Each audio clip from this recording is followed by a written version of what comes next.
Let us go then, you and I, when the evening is spread out against the sky like a patient etherized upon a table. Let us go through certain half-deserted streets, the muttering retreats of restless nights, in one-night cheap hotels and sawdust restaurants with oyster shells.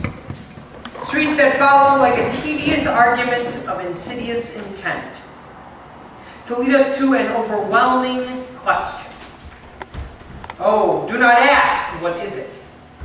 Let us go and make our visit.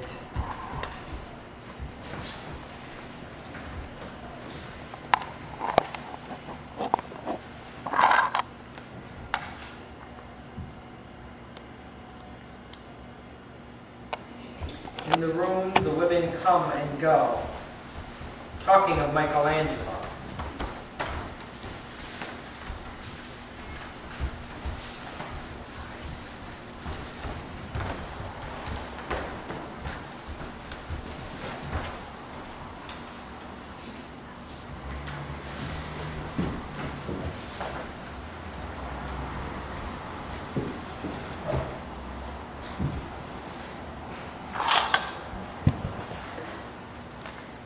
The yellow fog that rubs its back upon the window panes, the yellow smoke that rubs its muzzle on the window panes, licked its tongue into the corners of the evening, lingered upon the pools that stand in drains, that fall upon its back, the soot that falls from chimneys, slipped by the terrace, made a sudden leap, and seeing that it was a soft October night, curled once about the house, and fell asleep.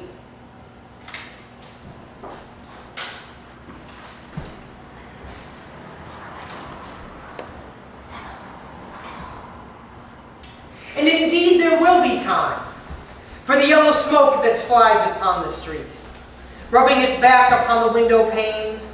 There will be time to prepare to meet the faces that you meet. There will be time to murder and create, and time for all the works of days of hands that lift and drop a question on your plate. Time for you and time for me. And time yet for 100 indecisions, for 100 visions and revisions, for the taking of a toast and tea.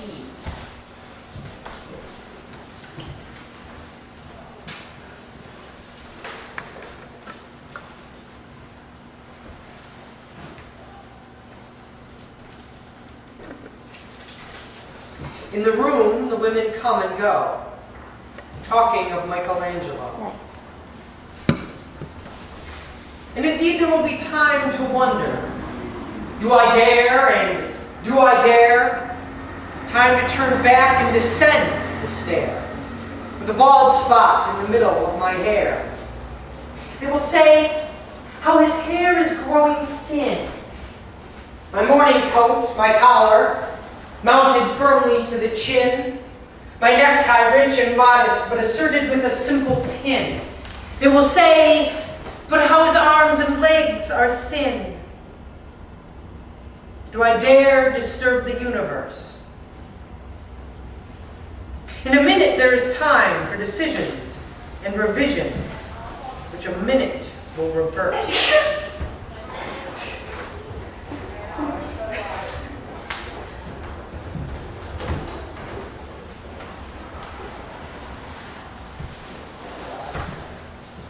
For I have known them all already.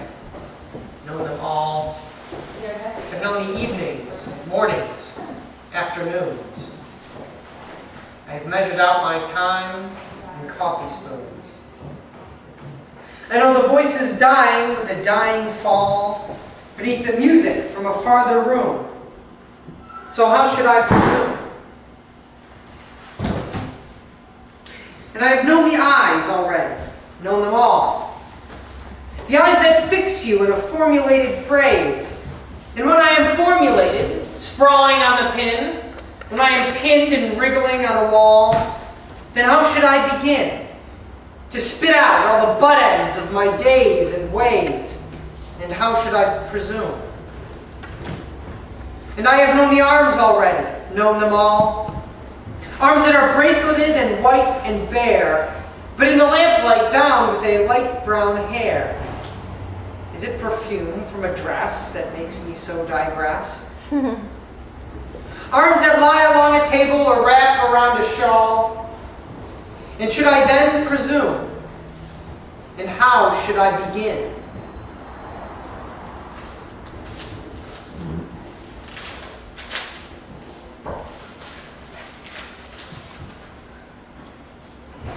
Shall I say, I have gone at dusk through narrow streets and watched the smoke that rises from the pipes of lonely men in shirt sleeves leaning out of windows. I should have been a pair of ragged claws scuttling across the floors of silent seas. In the afternoon, the evening sleeps so peacefully, smooth by long fingers, asleep, tired, where it malingers, stretched on the floor here besides you and me. Should I, after tea and cakes and ices, have the strength to force the moment to its crisis? But though I have wept and fasted, wept and prayed, though I have seen my head grown slightly bald, brought in upon a platter, I am no prophet, and here's no great matter. I have seen the moment of my greatness flicker, and I have seen the eternal footman hold my coat and snicker, and in short, I was afraid. And would it have been worth it, after all? After the cups, the marmalade, the tea, after the porcelain, among some talk of you and me, would it have been worthwhile to have bitten off the matter with a smile, to have squeezed the universe into a ball, to roll it toward some overwhelming question, to say, I am Lazarus, come from the dead, come back to tell you all, I shall tell you all. If one, settling a pillow by her head, should say, that is not what I meant at all, that is not it at all. And would it have been worth it? After all, would it have been worthwhile? After the sunsets and the dooryards and the sprinkled streets, after the novels, after the teacups, after the skirts that trail along the floor, and this and so much more. It is impossible to say just what I mean, but as if a magic lantern threw the nerves and patterns on the screen, would it have been worthwhile if one, settling a pillow or throwing off a shawl, and turning towards the window should say, that is not it at all. That is not what I meant at all. That is not what I meant. It's not what I meant at all. No, I am not Prince Hamlet, nor was meant to be. I'm an attendant lord, one that would do to swell progress, start a scene or two, advise the prince, no doubt, an easy tool, deferential, glad to be of use, politic, courteous, and meticulous, full of high sentence, but a bit obtuse. At times, indeed, almost ridiculous, almost at times the fool. I grow old, I shall wear the bottoms of my trousers rolled. Shall I put my hair behind? Do I dare to eat a peach? I shall wear white flannel trousers and walk upon the beach. I have heard the mermaids singing, each to each. Head upstairs. Sorry. I do not think that they will sing for me. I have seen them riding seaward on the waves, combing the white hair of the waves' bone back when the wind blows the water white and black. You have lingered in the chambers of the sea, by sea girls wreathed in seaweed red and brown, till human voices wake us and we drown.